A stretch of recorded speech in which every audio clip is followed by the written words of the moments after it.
하나님의 말씀은 에레미야 32장 한 단락씩 그렇게 읽으면서 빨리 나가면 여기는 32장은 산문체로 그때 당시의 이야기인데 이 이야기들이 가지는 핵심 내용이 뭔가? 자, 보세요. 우리가 본문을 읽기 전에 30장에서 33장까지가 The Book of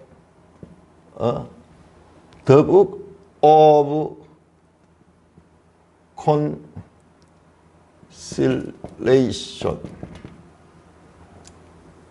위로의 책이다. 위로의 책. 위로의 책. 이 소망의 책. 주위로 전부 다 앞에도 전부 다 심판선언. 자, 전부 다 또 심판선언 나옵니다. 심판선언. 그 가운데 여기만 지금 핵심으로 위로의 책이거든요. 자, 이 책 가운데서도 30장, 31장은 하나님의 계시입니다. 하나님의 계시. 하나님의 에레미야에게 말씀하시니라. 자, 그런데 32장은 유일하게 33장은 또한 하나님의 계시예요. 자, 32장은 요게 당시의 사건, 내러티브, 이야기체로 되어 있는, 그리고 문체는 산문체로 되어 있는, 자, 이 전부 다 시적 표현 좀 보라 날이 이르니 시적 표현이고, 그러니까 문학적인 형식에서, 그리고 말씀의 그 근원이 완전히 달라요. 자, 여기는 다시 왕이 나오고 그때 사건, 땅을 사는 사건이 나오는데 이 사건이 지금 이 위로의 책과 또 연결이 되어 있는 것을 알 수 있을 것입니다. 자, 그걸 알고 우리가 1절에서 5절까지 먼저 교독하겠습니다. 32장 1절 유다의 시드기야 왕 열째 해 곧 느부갓네살 18째 해에 여호와의 말씀이 에레미야에게 임하니라. 그때 바벨론 군대는 예루살렘을 에워싸고 선지자 에레미야는 유다의 왕의 궁중에 있는 시위대 뜰에 갇혔으니 이는 그가 예언하기를 여호와의 말씀에 보라 내가 이 성을 바벨론 왕의 손에 넘기리니 그가 차지할 것이며 유다 왕 시드기야는 갈대아인의 손에서 벗어나지 못하고 반드시 바벨론 왕의 손에 넘겨진 바 되리니 입이 입을 대하여 말하고 눈이 서로 볼 것이며 그가 시드기야를 바벨론으로 끌어가리니 시드기야는 내가 돌볼 때까지 거기에 있으리라. 여호와께서 이와 같이 말씀하시니라. 너희가 갈대아인과 싸울지라도 승리하지 못하리라 하셨다 하였더니 유다 왕 시드기야가 이르되 네가 어찌하여 이같이 했냐 하고 그를 가두었음이었더라. 자, 1절에서 5절까지 내용은 자, 언제 시간이 언제냐? 느부갓네살 18째 해. 자, 느부갓네살의 18째 해. 느부갓네살이 언제 왕이 되었느냐? 느부갓네살이 왕이 된 것이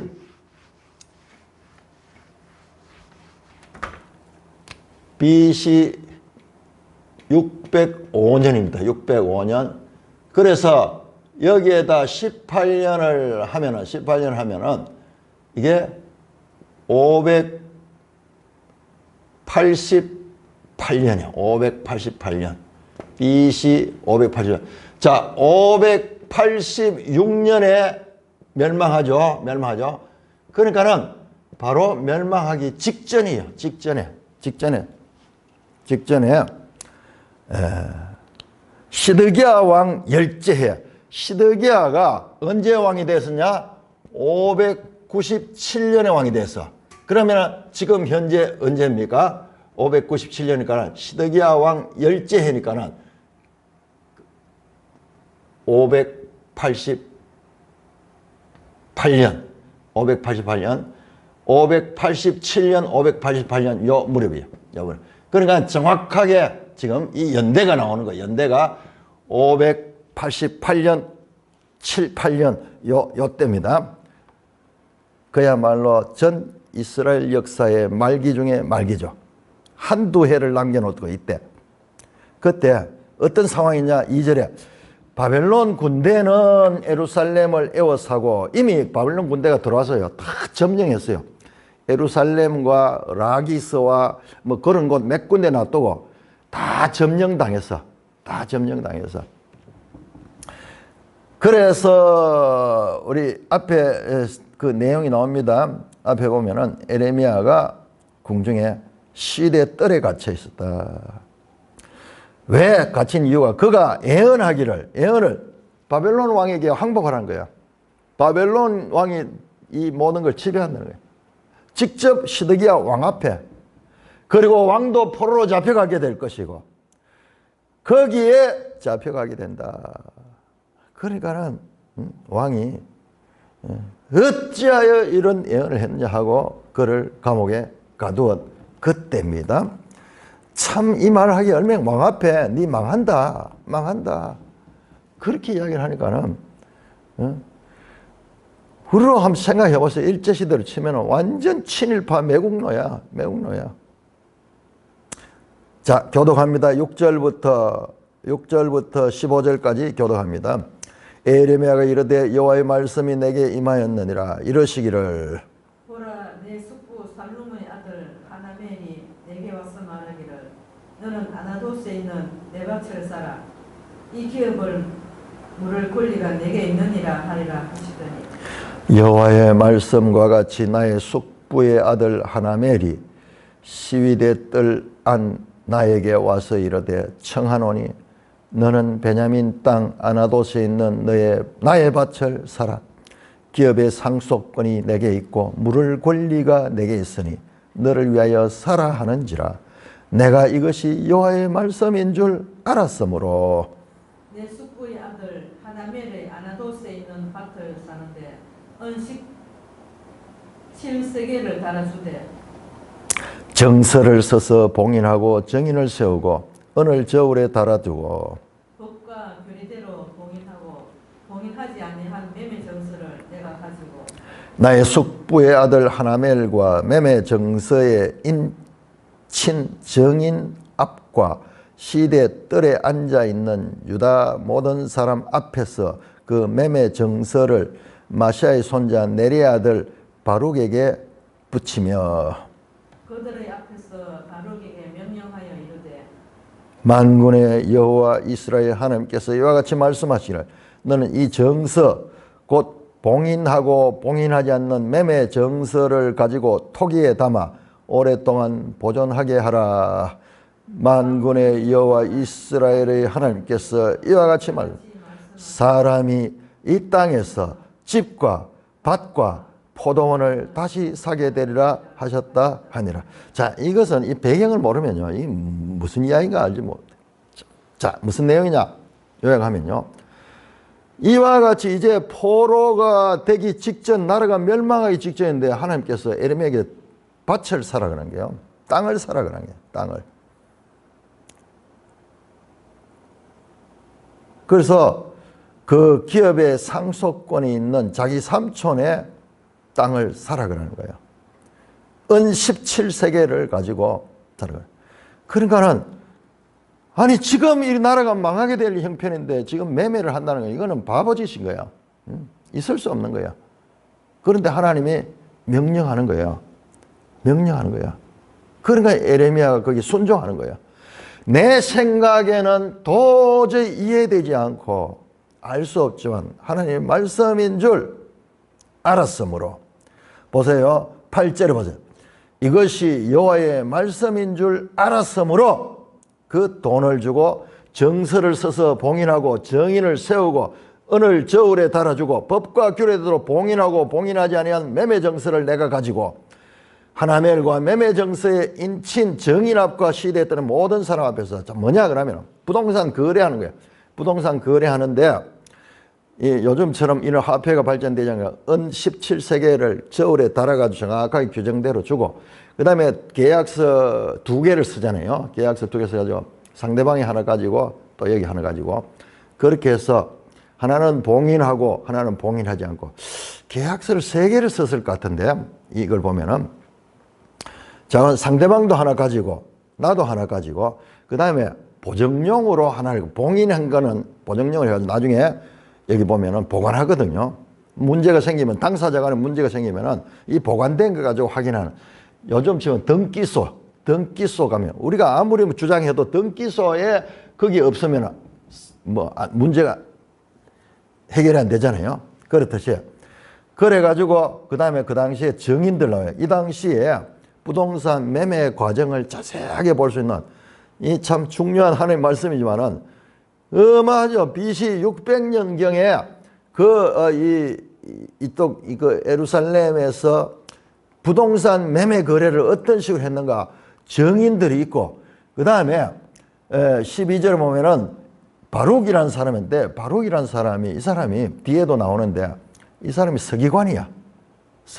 그래 아주 공정하게 이 공무를 집행하는 그런 일입니다.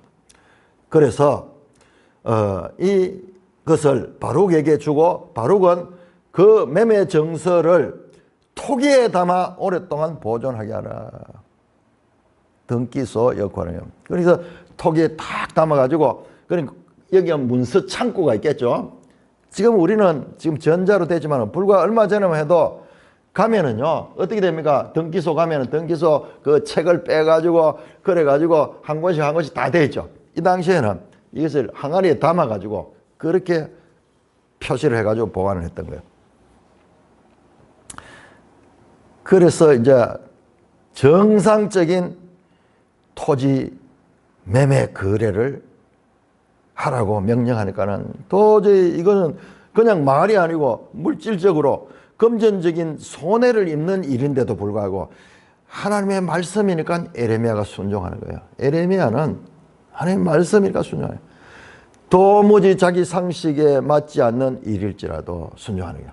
그래서 은 17세계를 가지고 사는데 18절에 보니까는 이것은 뭐냐, 정상적으로 사람들이 이 땅에서 집과 밭과 포도원을 다시 사게 될 것이다. 지금 망해가지고 이런 모든 기존 이 질서가 다 무너졌지만 이 땅을 사봤자 뭐 어때요? 딴 사람 이제 그 정복해버리면 그 나라의 땅이 전부 다 뺏기잖아요. 그런데 이 에레미야의 행동은 장차 다시 정상적인 부동산 거래가 오는 그 땅의 회복을 나타내는 그런 암시를 가진 것이었습니다. 상식적이지 않는 명령, 정치적, 현실적 정황을 볼 때 이 제안은 거절하는 게 맞아요. 이거는 아닙니다. 이렇게 할 수 없습니다. 이래야 되는데 에레미야는 순종합니다. 뜻도 알지 못하면 순종합니다. 자, 여러분, 오늘날 우리가 기독교 안에 하나님의 애정하심, 하나님의 이 작정하심, 여기에 대해서 믿지 못하는 사람들이 너무 많이 있어요. 그래서 구원이 하나님의 은혜이면서도 동시에 사람의 책임적인 것이다 그러면서 이 구원은 하나님의 은혜가 있고 사람의 믿음이라는 행위가 있고 이래 해서 구원이 이루어지기 때문에 구원은 하나님 반, 사람 반 이와 같이 합력하여 이루어진 거잖아요. 이게 가장 상식적인 이야기예요.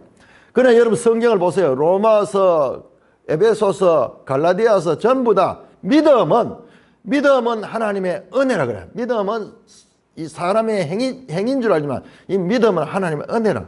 계속 그 말씀을 반복 강조하는 거예요. 말씀을 믿으면 돼. 말씀을 믿으면은 이게 아무리 우리가 봤을 때 내 행위인 것 같지만 그 행위 자체도 하나님의 은혜로 말미암아 하나님께서 성령을 주셔서 믿게 하셔서 믿는 거예요. 아니 그러면 사람의 자유의지는 어디서? 믿지 않는 사람은 뭐냐? 그리고 하나님은 믿을 사람과 믿지 않는 사람을 다 미리 정해놨다면 그 예정론은 사람을 로봇으로 보는 게 당연하게 이런 질문을 하는 거예요. 그러나 여러분 그건 우리 생각이에요. 성경이 믿음이 은혜로 된 것이라면 그렇게 믿으면 돼요. 그렇게 믿으면 돼요. 지금 보세요. 이 말도 안 되는 것이지만은 하나님의 말씀이면 믿으면 아무 문제 없이 성경에 일관되게 하나님의 구원은 하나님에 속한 것이라는 그와 같은 말씀을 알 수 있는데, 내가 생각해 보니까 내 생각에는 달라. 내 생각에는 그렇지 않아요. 그러니까 그게 사람의 생각이고 사람의 지혜고 하나님의 지혜가 아니에요. 성경은 하나님의 구원, 하나님의 지혜가 어떻게 나가냐, 그걸 믿는 거지 우리가 하나님을 판단하는 위치에 있는 게 아니에요. 지금 이런 에레미야의 행위는 바로 그와 같은, 자, 도무지 믿을 수 없습니다. 지금 적군이 와서 포위를 하고 있고 나라는 멸망하기 직전인데, 풍전등화 같은 상황인데 정상적인 부동산 거래를 하러 가는 거예요. 그런데 그 거래는 하나님께서 하라는 것은 그 행동으로 하나님의 약속을 보여주는 거예요. 행동으로 하나님의 예언을 행동으로 나타내는 거예요. 다시 사게 되리라. 여기 영어가 old, 다시. 과거처럼, 다시 정상적으로 된다는 거예요. 지금 망하기 직전인데 이미 회복을 말씀하고 있는 것입니다. 자, 16절에서 19절까지 내가 매매 정서를 내리 아들 바둑에게 넘겨준 뒤에 여호와께 기도하여 이르되, 슬프도소이다. 주 여호와여, 주께서 큰 능력과 표심팔로 천지를 지으셨사오니 주에게는 할 수 없는 일이 없으십니다. 주는 은혜를 천만인에게 베푸시며 아버지의 죄악을 그 후손의 품에 갚으시오니 크고 능력이신 하나님이시여 이름은 만군의 여호와시니이다. 주는 책략이 크시며 하시는 일이 능하시며 인류의 모든 길을 주목하시며 그의 길과 그의 행위의 열매대로 보응하시나이다. 자, 에레미야가 갑자기 기도하면서 하나님을 막 높이죠. 하나님 창조주시고 크고 놀라운 물고 출애굽시켰던 그 구원의 하나님이시고 그 은혜를 베푸시고 전능하신 분이다. 하나님 전능하신 분이다. 그 고백을 하죠. 지금 자기가 지금 어떤 상황이라면 오늘날 현대로 치면요, 갑자기 내가 부동산을 사는데 내가 이 17세기에 지금 얼마 정도의 가치인지는 잘 알 수 없지만, 예를 들어 가지고 지금 2억짜리 이 땅을 사러 가는 거예요. 2억짜리 땅을 사러 가는 거예요. 그냥 믿어라 이런 정도가 아니고 실제 땅을 사러 가는 거예요. 그러니까 에레미야가 믿음이 있어 그걸 행동했지만은 그러나 도저히 이해가 안 되는, 그래서 하나님 전능하시다 제일 먼저 말하는 게, 하나님은 천지를 다 지으시고 주께서는 할 수 있는 없는 일이 없다. 전능하신 하나님이다. 자, 그렇게 하면서 결과적으로 뭐냐 그러면은, 전능하신 하나님인데 나는 이거 믿을 수 없습니다. 하나님 왜 내한테 이런 큰 피해를 보게 하십니까? 질문하려고 하는 거예요. 자, 계속 읽습니다. 20절. 주께서 애굽 땅에서 계속 에레미야 기도입니다. 표적과 기사를 행하셨고 오늘까지 이스라엘과 인류 가운데 그와 같이 행하사 주의 이름은 오늘 같게 되게 하셨나이다. 주께서 표적과 기사와 강한 손과 표심팔과 큰 두려움으로 주의 백성 이스라엘을 애굽 땅에서 인도하여 내시고 그들에게 주시기로 그 조상들에게 맹세하신 젖과 꿀이 흐르는 땅을 그들에게 주셨으므로 그들이 들어가서 이를 차지하였거늘 주의 목소리를 순종하지 아니하며 주의 율법에서 행하지 아니하며 무릇 주께서 행하라 명령하신 일을 행하지 아니하였으므로 주께서 이 모든 재앙을 그들에게 내리셨나이다. 보옵소서, 이 성을 빼앗으려고 만든 참호가 이 성에 이르렀고 칼과 기근과 전염병으로 말미암아 이 성이 이를 치는 갈대아인의 손에 넘김어 대신에 주의 말씀대로 되었음을 주께서 보시나이다. 주 여호와여, 주께서 내게 언으로 밭을 사며 정인을 세우라 하셨으나 이 성은 갈대아인의 손에 넘기신 바 되었나이다. 예레미야의 기도가 계속됩니다. 그리고 출애굽시키고 그 출애굽할 때 그 홍해를 가르시고 이스라엘 백성들을 광야로 인도하여 내시고 이끌었는데 23절은 그들이 들어가서 그 땅을 차지하자 주의 목소리를 순종하지 아니하며 율법을 행하지 아니하며 명령하신 일을 행하지 아니합니다. 불순종, 조상들의 불순종. 그래서 이 모든 재앙을 그들에게 내리셨나이다. 이 지금 적국에 지금 짓밟히고 있다. 지금 하나님 말씀대로 적군들이 와서 우리 성을 포위하고 지금 망하려고 합니다. 그러면서 주의 말씀대로 됐습니다. 결론은 하나님이 이렇게 위대하시고 이스라엘 역사를 주관하시고 우리는 죄인입니다. 그런데 결론은 뭐냐? 근데 하나님 와 내한테 이 땅 사락합니까? 왜 이 땅 사락합니까? 그 질문이에요. 주 여호와의 주께서 내게 은으로 밭을 사며 정의를 세워서 이 성은 갈대인의 손에 넘기거든요. 이 성에 이제 갈대인의 손에 곧 넘어가는데 왜 내한테 땅 사라 합니까? 기도하고 질문하는 거예요. 도무지 이해되지 않습니다. 이 질문은요, 하나님에 대한 불신하기보다는 하나님의 뜻의 이해를 구하는 것으로 볼 수 있어요. 에레미야로 보면. 이해는 안 돼. 도저히 안 돼. 그래서 하나님 내 못 믿겠으면 아니라 하나님 땅을 샀잖아요.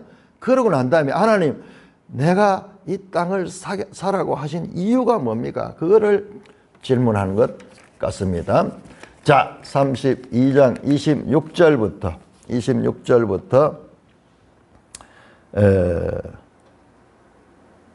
35절까지 교독합니다. 32장 26절 그때 여호와의 말씀이 에레미야에게 임하여 이르시되 나는 여호와여 모든 육체의 하나님이라 내게 할 수 없는 일이 있겠느냐. 그러므로 여호와께서 이와 같이 말씀하시니라. 보라 내가 이 성을 갈대인의 손과 바벨론 느부갓네살 왕의 손에 넘길 것인즉 그가 차지할 것이라. 이 성을 치는 갈대아인이 와서 이 성읍에 불을 놓아 성과 집 곧 그 지붕에서 바알에게 분양하며 다른 신들에게 전제를 드려 나를 경노하게 한 집들을 사르리니 이는 이스라엘 자손과 유다 자손이 애로부터 내 눈앞에 악을 행하였을 뿐이라. 이스라엘 자손은 그의 손으로 만든 것을 가지고 나를 경노하게 한 것뿐이니 여호와의 말씀이니라. 이 성이 건설된 날부터 오늘까지 나의 노여움과 분을 일으키므로 내가 내 앞에서 그것을 옮기려 하노니 이는 이스라엘 자손과 유다 자손이 모든 악을 행하여 내 노여움을 일으켰음이라.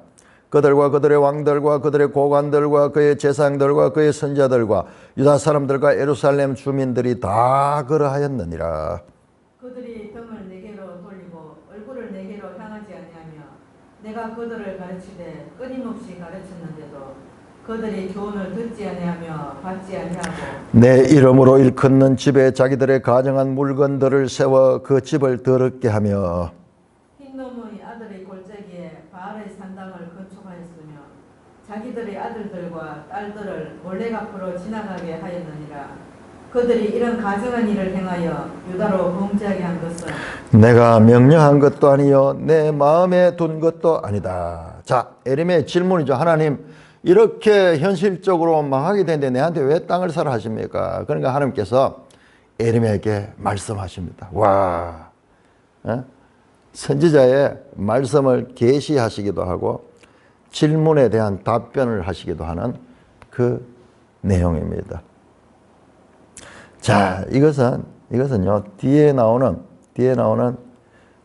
이 답변을 위한 배경 설명입니다. 오늘 44절까지 다 봐야 됩니다. 32장의 핵심은 이제 요 다음에 나옵니다. 자, 그러니까 하나님이 에레미야가 말씀하신 대로 자신이 나는 전능하신 하나님이다. 나는 모든 육체 하나님 내게 할 수 없는 일이 있겠냐. 하나님은 전능하시다. 뭐든지 할 수 있어. 하나님의 통치권을 강조하는 신적인 자기 규정으로 시작합니다. 나는 모든 육체의 하나님이요 내가 할 수 있는 일이 없다. 그래서 내가 이 성을 갈대인의 손에 넘겼다. 왜? 너희와 너희 조상들이 30절에서 쭉 나오죠. 그들의 죄, 우상 숭배하고 그리고 하나님의 노여움과 분을 일으키고 그 결과로서 땅을 뽑아서 그들을 온 세상에 흩어버리겠다. 바로 신명기의 이 28장 5절에서 6, 7, 8절까지 나오는 불순종에 의한 형벌, 저주, 재앙, 형벌, 거기에 대한 말씀으로 답을 합니다. 그러니까 하나님은 말씀대로 일하시는 거예요. 우리가 이 신명기 내용을 잘 이해하고 또는 그 앞서 나오는 레위기 26장에 하나님께 순종하면 오는 복과 불순종할 오는 저주에 대한 그 내용을 알고 있으면요, 에레미야는 그걸 알잖아요. 이게 하나님의 말씀대로 된 것입니다. 우리의 불순종에 의한 하나님의 형벌입니다. 하나님의 형벌이다. 그걸 인정하잖아요. 하나님이 그걸 다시 깨우칩니다. 자, 하나님께서 그럼에도 불구하고 계속해서 내가 선지자를 보냈다.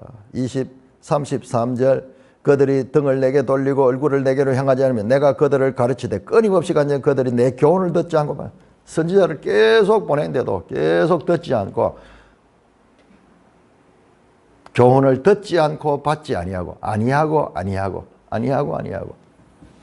내 이름을 짓는 집에 자기들의 가정한 물건을 세워서 그 집을 들고 우상 숭배를 하고, 흰놈의 아들 골짜기 위에 바알의 산당을 건축, 흰놈의 아들 골짜기에다가 바알 산당을 건축해서 여기다 몰렉에게 제사를 드리며 인신 제사를 드리기도 하고, 하나님 앞에 이와 같은 가증한 일을 행해서 유대로 범죄, 내가 명령하고 내 마음에 두고 하나님이 생각하지 않은 자기들 좋은 대로, 하나님을 떠나서 자기의 생각대로 자기들대로 하나님의 말씀이 전혀 없는 이방민족과 동일하게 죄를 범했다. 이스라엘의 심판에 대한 이유를 설명합니다. 자, 36절에서 44절까지 34절에서, 자, 이게 2장의 핵심 메시지가 여기 나옵니다. 자, 36절. 그러나 이스라엘 하나님 여호와께서 너희에게 말하는 바 칼과 기근과 전염병으로 말미암아 바빌론 왕의 손에 넘긴 바 되었다 하는 이 성에 대하여 이와 같이 말씀하시니라. 보라, 내가 노염과 분함과 큰 분노로 그들을 쫓아 보내었던 모든 지방에서 그들을 모아들여 이곳으로 돌아오게 하여 안전히 살게 할 것이라. 그들은 내 백성이 되겠고 나는 그들의 하나님이 될 것이며, 내가 그들에게 한 마음과 한 길을 주어 자기들과 자기 후손의 복을 위하여 항상 나를 경외하게 하고, 내가 그들에게 복을 주기 위하여 그들을 떠나지 아니하려 하는 영원한 언약을 그들에게 세우고 나를 경외함을 그들의 마음에 두되 나를 떠나지 않게 하고, 내가 기쁨으로 그들에게 복을 주되 분명히 나의 마음과 정성을 다하여 그들을 이 땅에 심으리라. 여호와께서 이와 같이 말씀하시니라. 내가 이 백성에게 이 큰 재앙을 내린 것 같이 허락한 모든 복을 그들에게 내리리라. 너희가 말하기를 황폐하여 사람이나 짐승이 없으며 갈대아인의 손에 넘긴 바 되었다 하는 이 땅에서 사람들이 밭을 사되 베냐민 땅과 예루살렘 사방과 유다 성읍들과 산지의 성읍들과 저지대의 성읍들과 네겝의 성읍들에 있는 밭을 언으로 사서 하고 정서를 기록하여 봉인하고 정인을 세우리니 이는 내가 그들의 포로를 돌아오게 함이라. 여호와의 말씀이니라. 이 결론적으로 보면은 에레미야가 땅을 사는 것은 장차 이 땅이 회복돼 가지고 정상적인 부동산 거래가 있는 시대, 평화의 시대가 온다는 것을 미리 보여주는 에레미야의 행동을 통해서 하나님께서 메시지 주는 게 행동 메시지야. 행동 메시지. 그런 것을 알 수가 있죠. 자, 오늘 여기에서 우리는 아주 중요한 본문을 보게 되는데요. 자, 제가 새 언약을 말씀하면서 계속 우리가 봐왔던 저 신명기의 모압 언약. 자, 신명기 27장에서 30장. 복과 저주. 순종하면 복이며 불순종하면 저주받는 게 여기 28장까지 되어 있죠. 28장까지. 그런데 29장에서 30장까지 여기에 그러나 행위 언약에 의해서 망합니다. 나라에서 쫓깁니다. 그런데 그러나 하나님께서 은혜를 베푸죠. 마음의 할례를 베풀어서 30장 6절에 그러나 하나님께서 그들의 마음에 할례를 베풀어서 그들로부터 스스로 하나님을 사랑하게 하고 율법을 절거히 지킬 수 있도록 해주시겠다고 말씀했습니다. 이게 은혜 언약이죠. 지금 그 내용이요. 그 내용입니다. 자, 그 다음에 그 앞서서 시내산 언약, 이게 모압 언약이고, 자, 그 다음에 시내산 언약은 레위기 26장 3절에서 그리고 46절까지의 상벌 조항이 나왔는데 복과 저주 내용이 나왔죠. 그 다음에 3절에서 13절까지는 복, 그 다음에 13절에서 39절까지는 저주인데, 저주가 뭡니까? 추방되는 거죠. 추방되는 거죠. 시내산 언약이도. 그런데 행위 언약, 여기까지 행위 언약입니다. 자, 그런데 놀랍게도 40절에서 45절까지 그러나, 이 그러나는 역전 접속사예요. 자, 여기는 그들이 이렇게 했으므로 그에 응당한 심판을 받지만은, 그러나 하나님께서 은혜를 베풀어 하나님께서 그들을 구해 주시는 거예요. 그들 완전히 멸하지 아니하고 아주 멸하지 않고 그 가운데 남은 자들을 구원했다. 이거는 일방적으로 반드시 내가 구한다. 이 은혜 언약은, 이거는 지금 약속을 해도 지키기도 하고 지키지 못하기도 할 수 있는 그런 거지만, 이 은혜 언약은 하나님께서 해가 뜨지 않거나 달이 뜨지 않거나 저 바다의 파도가 일지 아니할지라도 이 언약은 변하지 않는다. 그래서 이 언약을 뭐라고? 영원한 언약이다. 이것은 누가 주도하느냐? 하나님이 하시는, 하나님이 하느냐? 하나님 하느냐? 이거는 누구냐? 하나님과 사람과의 상무적 관계. 둘 중에 하나가 언약을 어기면 이 언약이 깨지는 관계야. 그런데 이 관계는 상무적 관계야. 이것은 일방적, 일방적. 그리고 이것은 은혜로 주은 거죠. 상대방이 하든지 안 하든지 관계없이 일방적으로 하나님이 주권적으로 하시는 거예요. 그러니까 이 부분이 바로 복음이에요. 이 부분이 복음이에요. 이게 복음이잖아요.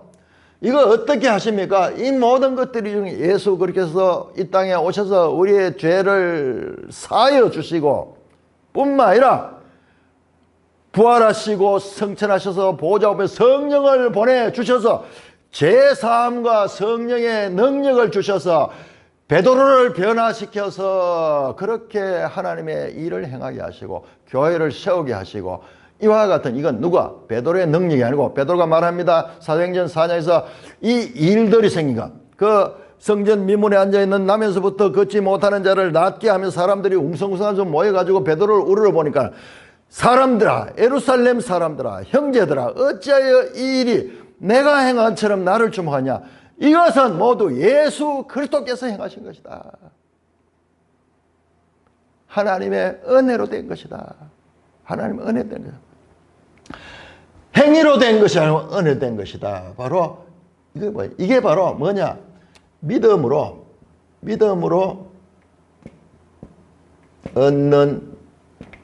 얻은 구원이, 얻은 구원. 믿음으로 얻은 구원. 이 부분으로 연결해. 그래서 이게 새 언약이, 새 언약. 자, 모세 언약은 일시적으로 그리스도가 오심으로 말미암아서 그 역할이 끝이 나고, 그리스도는 오셔서 새 계명을, 사랑의 계명을 주는데, 이 율법을 다 포함할 수 있는 그런 하나님 사랑과 이웃 사랑이라는 그 사랑의 능력을 주셔가지고 서로 사랑하고 하나님을 사랑하고 이웃을 사랑하는 그런 마음을 줘가지고 율법 조문을 초월한 그 율법 조문을 행하기 위해서는 그 사랑의 마음이, 그 마음을 주는, 그 마음.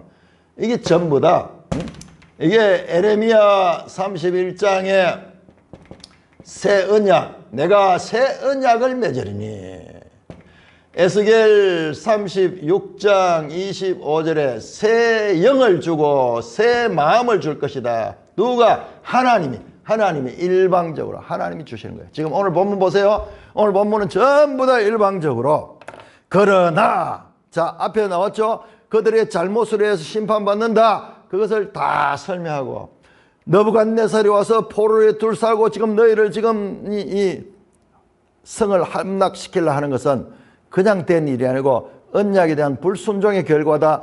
행위 언약에 의한 저주다. 그 말씀하죠. 그러나 역전접수합니다. 그럼에도 불구하고 그러나 이스라엘 하나님 여호와께서 너희가 말하면 칼과 김과 전염병으로 말며 바벨론 왕의 손에 넘겼다 하는 이 성에 대하여 이와 같이 뭐야.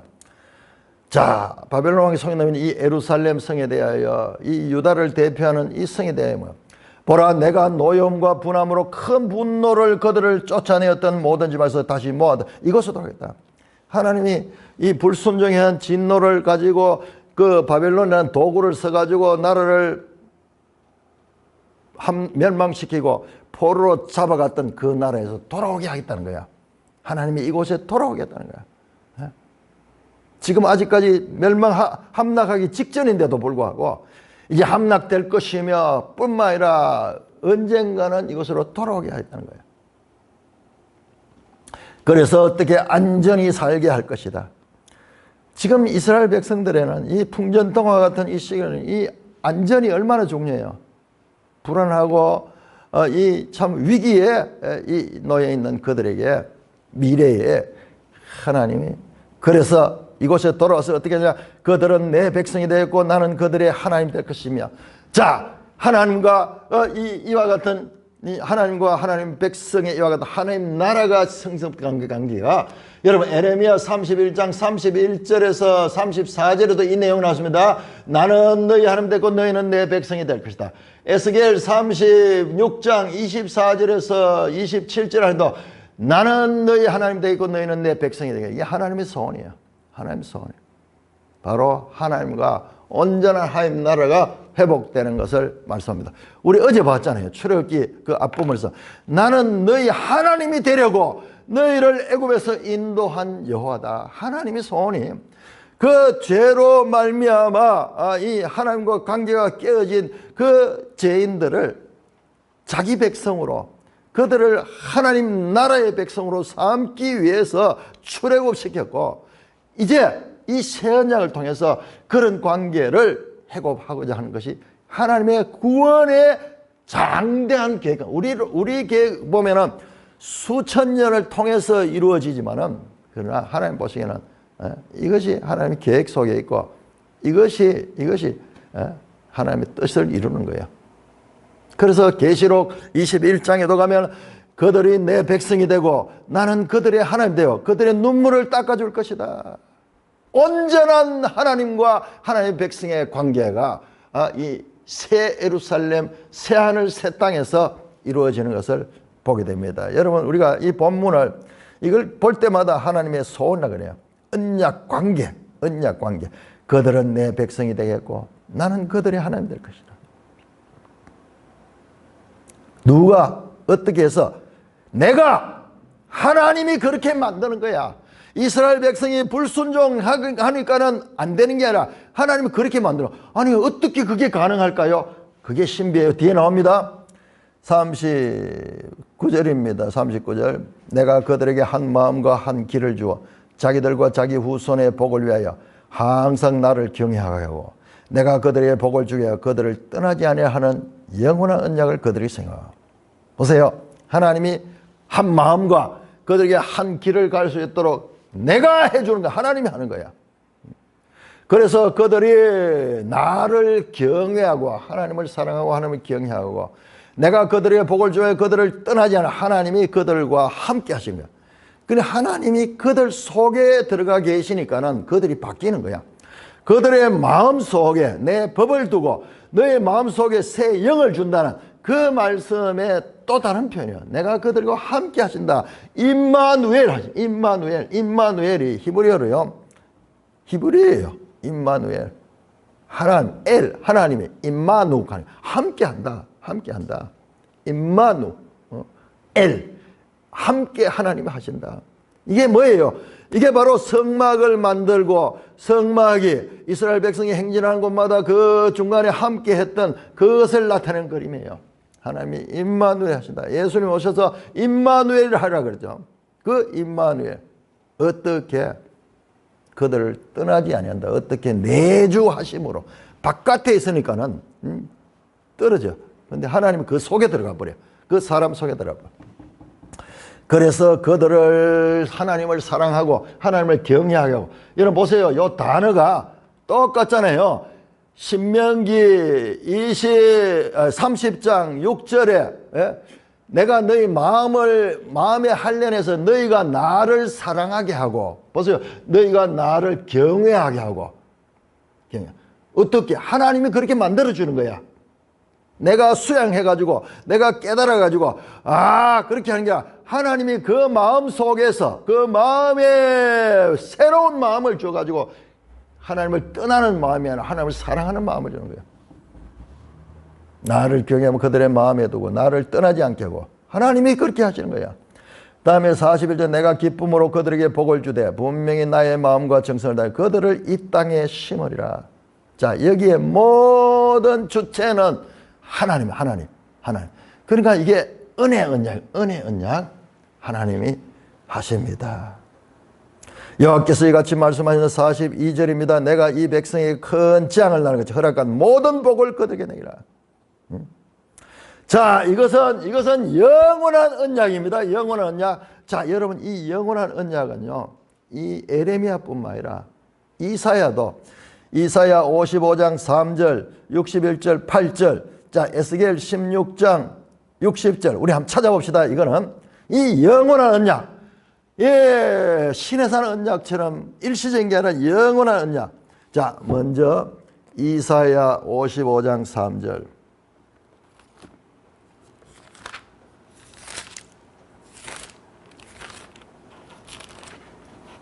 이사야 55장 3절입니다. 들으라. 너희는 귀를 기울이고 내게 나와 들으라. 그리하면 너희 영원히 살리라. 내가 너희를 위하여 영원한 언약을 맺은 곧 다윗에게 허락한 확실한 은혜라. 자, 여러분 앞에서도 우리가 이 에레미야에서도 뒤에 보면 이제 다윗 이야기 계속 나옵니다. 자, 다윗 언약은 새 언약에 포함된다 그렇습니다. 그러니까 새 언약, 영원한 언약, 다윗 언약 전부 연속성을 가집니다. 지금 나오죠? 이게 바로 영원한 언약이야. 이것은 영원한 언약이고 마지막 언약입니다. 이게 마지막 언약. 새 언약이자 마지막 언약이에요. 자, 새 언약은 영원한 언약이다. 자, 61장 8절. 61장 8절. 무릇 나 여호와는 정의를 사랑하며 불의를 강탈하며 성실히 그들의 값죠. 그들과 영원한 언약을 맺을 것이다. 이제 이 영원한 언약이 뭔가 이 본문 바가 몰라요. 이 영원한 언약은 바로 새 언약으로 된 것이다. 에스겔 16장. 자, 우리가 에스겔과 동시대죠. 하나님께서 같이 말씀하셨는 거예요. 에스겔 16장 60절. 그러나 네가 어렸을 때 너와 세운 언약을 기억하고 너와 영원한 언약을 세우라. 너와 어릴 때 세운 그 언약이 뭐예요? 이게 모세 시내산 언약, 시내산. 그것처럼 이제는 영원한 언약을 세운다. 내가 내게 내 언약을 세운다. 이게 하나님의 언약이야. 뒤에 나오는 거 보세요. 62절 내가 너게 내 언약을 세워 내가 여호와인 줄 알게 하리니. 하나님이 알 수 있도록 해주는 거예요. 자, 백성은 수동적입니다. 하나님이 일방적. 그래서 은혜인 거예요. 은혜. 이 단어를 우리가 정확하게 이해를 해야 됩니다.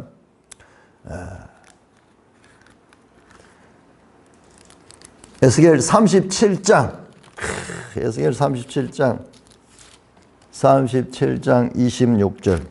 26절. 내가 그들과 화평의 언약을 세워서 영원한 자. 이 영원한 언약은 또한 뭐냐? 그건 화평의 언약이야. 화평의 언약.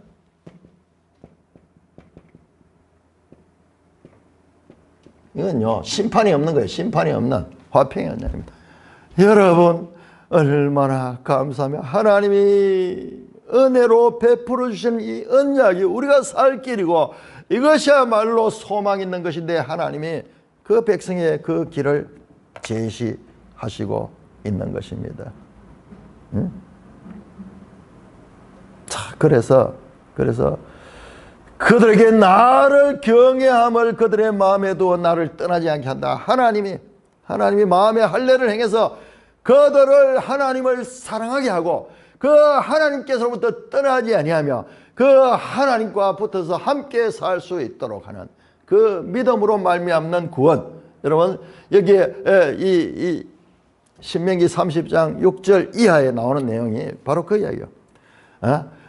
말씀이 멀리서 하늘까지 올라가서 찾아오는 것도 아니고 저 바다 깊은 곳에 있는 것일까 저 바다 밑까지 내려가서 참는 거고 말씀이 가까워 내 입에 있으니 바로 네 입에 있다. 이게 로마서 9장에서 이 말씀을 인용합니다. 이것이 바로 믿음으로 구원 얻는 것을 가리키는 그 표현을 가리키는 이게 신약에 예수 그리스도를 믿음으로 말미암는 그러면은 예수 그리스도를 믿는 건 내 의지가 아니에요. 성령으로.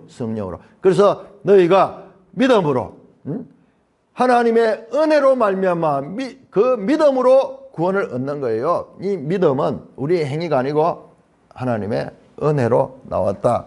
그러니까 지금 이게 뭐냐 그러면 이게 바로 은혜 언약에 의해서 구원받는 거예요. 믿음으로 말미암아 얻는 구원은 은혜 언약에 속한 거예요. 은혜 언약에 속한 겁니다. 자, 그래서 42절입니다. 여기서 내가 이 백성에게 이 큰 재앙을 내린 것과 같이 허락한 모든 복을 그들에게 내리라. 재앙을 내는 것처럼 이제 복을 주시는 거야. 자, 하나님께서 그들을 구하시고 회복시킨 다음에 복을 주시는 거예요. 그래서 그 결과 너희가 말하기를 황폐하여 사람이나 짐승이 없으며 갈대인의 손에 넘겨다니는 이 땅에서 사람들이 밭을 사되. 보세요. 사람이나 짐승이나 없으며 앞에 나왔잖아요. 사람의 씨와 짐승의 씨를 날이 이르면 뿌리리라 말했죠. 그 말이잖아요. 사람도 없고 짐승도 없던 것에 여기에 사람도 살고 짐승도 살고 그 다음에 밭의 거래 정상적인 사람들이 살면서 과거의 풍요로운 일상으로 돌아가는 거야.